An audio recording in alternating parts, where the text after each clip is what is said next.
Vous avez la parole. Merci, Monsieur le Président. Monsieur le ministre, le secteur aérien français se trouve parmi les secteurs les plus durement impactés par la crise sanitaire actuelle. Dans ce contexte, l'État a su prendre les décisions permettant de garantir la pérennité d'Air France et de Corsair. Je souhaite pour ma part attirer votre attention sur celle d'Air Austral, compagnie française de l'océan Indien basée à La Réunion et qui contribue depuis plus de 30 ans au rayonnement des ailes françaises de la zone sud de l'océan Indien.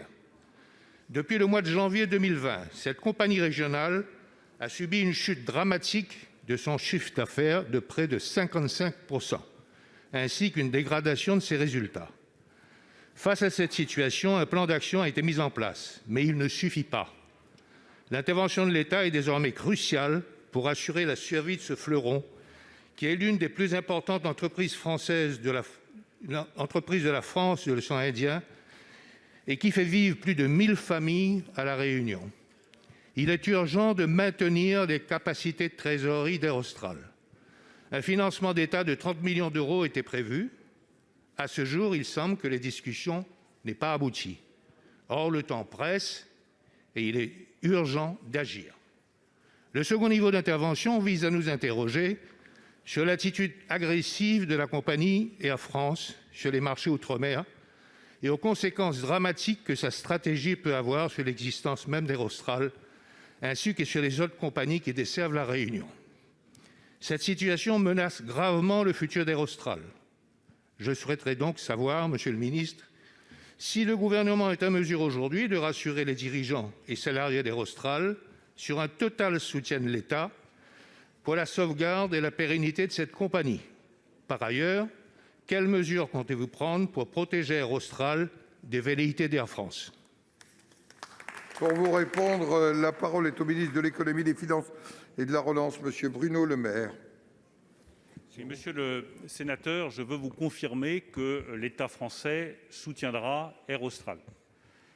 Il soutiendra cette compagnie qui est vitale pour l'île de la Réunion, qui représente, comme vous l'avez indiqué, plusieurs centaines d'emplois, d'abord avec un prêt garanti par l'État de 30 millions d'euros.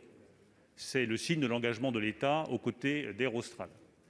Toujours sur le soutien financier, j'ai eu l'occasion de m'en entretenir avec le président de la région, Didier Robert, il y a quelques instants, qui m'a confirmé que la CEMATRA apporterait également une aide financière très importante à Air Austral. C'est un deuxième soutien financier sur lequel la compagnie pourra compter.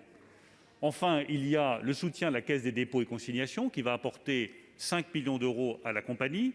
Et je suis disposé à demander à la Caisse des dépôts et consignations d'apporter un soutien financier supplémentaire au-delà de ces 5 millions d'euros à Air Austral, parce que je partage votre avis, Air Austral est vital pour l'île, vital pour la concurrence et vital pour les emplois qu'elle représente sur l'île. J'ai eu moi-même l'occasion de voir à quel point cette compagnie était une compagnie de grande qualité quand il était encore simple de se rendre sur l'île de la Réunion. Ensuite, il y a les relations avec Air France. Là-dessus, je ne veux pas laisser planer d'ambiguïté. Air France ne prendra pas de participation dans Air Austral. Ça n'est pas possible, notamment depuis le soutien que nous avons apporté à Air France. Air France doit se reconstituer, gagner en compétitivité. Air France ne peut pas investir dans le même temps dans Air Austral. En revanche, je pense qu'il est essentiel qu'il y ait un accord qui soit conclu entre Air France et Air Austral sur la répartition des créneaux. Je sais que les discussions sont difficiles, donc je suis prêt à aider à ce que ces discussions se poursuivent et aboutissent de manière constructive, pas de manière agressive ou hostile, entre Air France et Air Austral. Je suis convaincu que nous arriverons à trouver un terrain d'entente ensemble. Merci. La parole est à notre